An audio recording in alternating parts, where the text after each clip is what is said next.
मरियम औरंगजेब साहबा के बारे में आप दो तीन चीजें आपको दिखाता हूं। एक तो आप ये देखें कि जब पीटीवी पे मरियम औरंगजेब साहबा बात कर रही थी ना, तो टोटल 5 लोग ऑनलाइन देख रहे थे।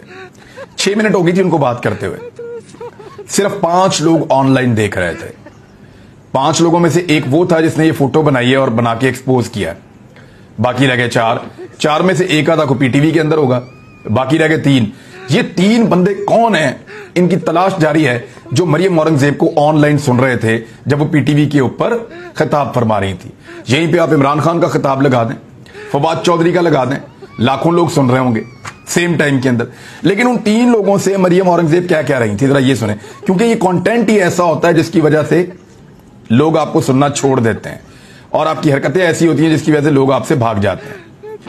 मरियम औरंगजेब कह रही हैं कि इमरान खान का long March work from home है, इन्हें कोई गोली नहीं लगी। एक तो अब भी अगर ये कह रही है इन्हें कोई गोली नहीं लगी, तो मुझे मरियम औरंगजेब से बहुत बेचारी से हमदर्दी है। नौकरी बड़ी सख्त है, जो वो कह देते हैं वही करना पड़ जाता है। बड़ा अनफॉर्चुनेट है, बेचारी की बहुत सख्त नौकरी है। लेकिन वर्क फ्रॉम होम का ताना वो खातून दे रही हैं जिनका अपना लीडर 3 साल से दवाई लेने गया हुआ है, अभी तक वापस नहीं आ रहा। अब मजीद इस पे मैं और कुछ नहीं कहना चाहता।